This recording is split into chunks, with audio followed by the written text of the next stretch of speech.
একসময় যে মাঠে চলত কোলাহল মুখর বাণিজ্য মেলা, এখন সেখানে শুধুই সবুজের ছোঁয়া, বাহারি পাতার ছায়া, ফুলের গন্ধ আর ফলের প্রতিশ্রুতি। সব মিলে রাজধানী শেরেবাংলা নগরে জমে উঠেছে জাতীয় বৃক্ষ মেলা ২০২৫। এ যেন পরিবেশ আর ভালোবাসার এক মিলন মেলা। জিহাদুল ইসলামের প্রতিবেদন। সবুজের মাঝে হাঁটতে হাঁটতে কেউ গাছের পাতায় হাতে ছুঁয়ে দেখছেন, কেউ বা ক্যামেরায় তুলছেন একরাশ সবুজ সৌন্দর্য। শেরেবাংলা নগরের পুরনো বাণিজ্য মেলার মাঠ জুড়ে এমন সবুজ দৃশ্য প্রতিদিনের চেনা ছবি।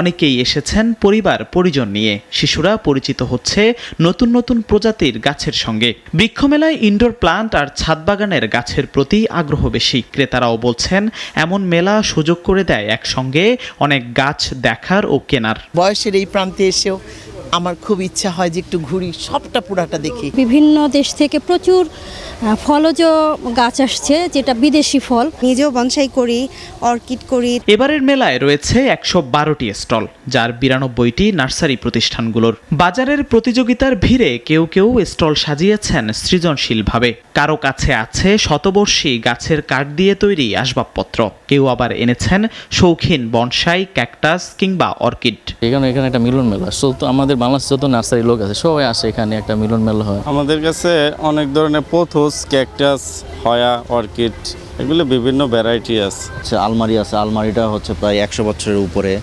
পিছনে যে ঘর একটা করা হয়েছে, ঘরের যে হচ্ছে কাঠগুলান, সেগুলান ২০০ বছরের উপরে। আছে সরকারি দপ্তরের অংশগ্রহণ। বন গবেষণা ইনস্টিটিউট এনেছে নানা জাতের বাঁশের বিশাল সংগ্রহ। মেলায় তুলে ধরা হচ্ছে গাছ লাগানোর উপকারিতা, আধুনিক বনায়ন প্রযুক্তি আর আয়বর্ধক কৃষির সম্ভাবনা। ওই ২৫ জুলাই থেকেই প্রতিনিয়ত বৃক্ষ মেলা চলতেছে, ১ মাস ব্যাপী চলবে। যথেষ্ট সাড়া জনগণের মধ্যে আছে। এই মেলায় বনজ ফলজ ওষুধি অনেক সমাগম আছে। এই মেলার শুরু ১৯৯৪ সালে হলেও এর শেকড় আরও গভীরে। ১৯৯১ সালে একটি মেহগনি গাছ রোপণ দিয়ে যে যাত্রার সূচনা, তা আজ পরিণত হয়েছে জনসম্পৃক্ত এক সবুজ আন্দোলনে। জিহাদুল ইসলাম, নাগরিক, ঢাকা।